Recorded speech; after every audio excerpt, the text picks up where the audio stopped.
Hello and welcome to my channel. Say hi to a happy day. In this channel, I would like to share tales and stories I personally picked and or my kids' favorite stories. Let's enjoy listening while I read to you the story of I Wish. Benji sat on the bed, feeling a little bit lonely. He was new here, and he hadn't seen anyone else in the bedroom. He watched a moonbeam slip through a gap in the curtains and slide across the bed. "I wish I had someone to play with," he whispered. "Did I hear someone say they wanted to play?" asked a voice. The lid of the toy box flew open, and out climbed a dangly-legged spotted horse. "Hi, I'm Dottie, and I love to play." Boing, boing. Dottie jumped onto the bed and began to bounce up and down. "Where did you come from?" she asked. "From the birthday party," replied Benji. "I was a present." "Did someone mention a party?" A friendly-looking monkey poked his head around the curtain. "Why weren't Rosie and I invited?" A floppy-eared rabbit appeared beside him. "Max and I love parties," Rosie the rabbit told Benji. "And so does Humph." She stared at the toy box. A loud yawn came from inside. Then a bright blue hippo slowly lifted his head. "Party! A party?" said Humph. "That means food, and I'm hungry. Is there anything left to eat?" "I think there are some cupcakes in the kitchen," replied Benji. "But do you think we should?" But Humph was already out the door. "Oh," said Benji, looking at the other toys. "Should we go after him?" Benji was bumping down the stairs after Humph went. Dottie zoomed fast. "This is fun," she neighed. "Wait for me," called Benji. Whee! In the kitchen, Humph was about to take a bite out of a leftover cupcake. The candle was already halfway into his mouth. Benji grabbed it just in time. "Excuse me," he explained, "but you aren't supposed to eat that part." "Thanks, Benji. You're smart. I wish I knew things like that," grumbled Humph.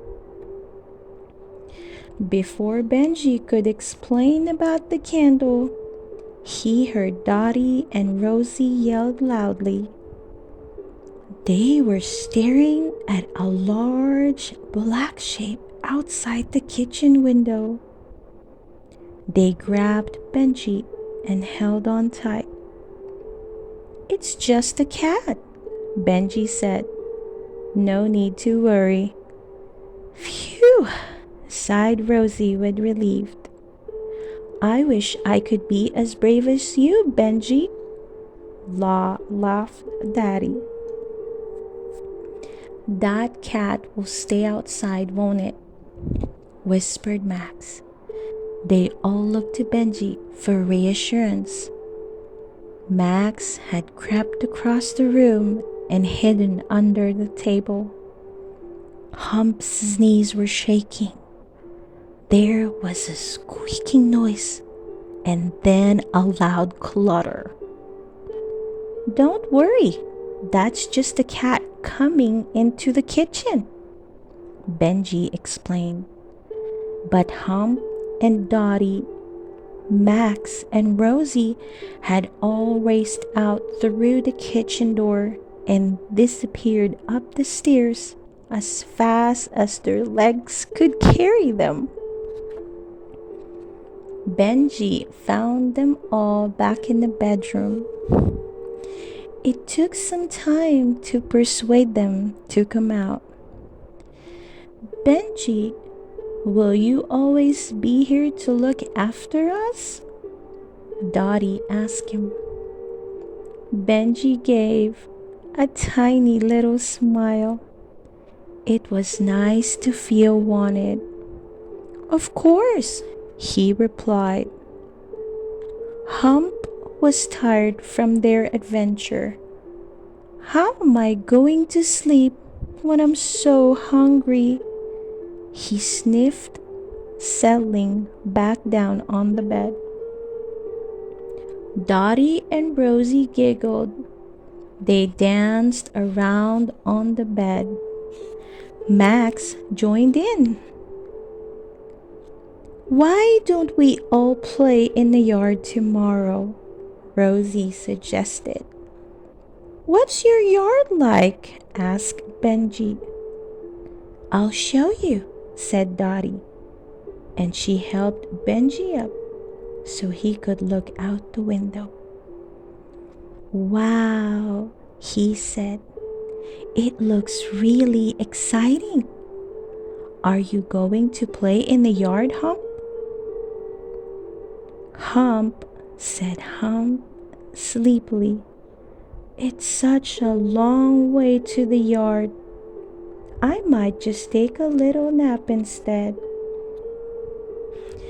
Benji smiled at his sleepy new friend.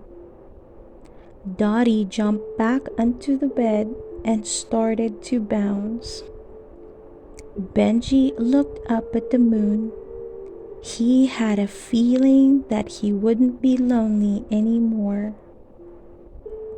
"I wish that tomorrow is as much fun as today," he whispered. Then Benji turned to his new friends and took a huge leap and began to bounce on the bed. "Here's to friends," he laughed. The end.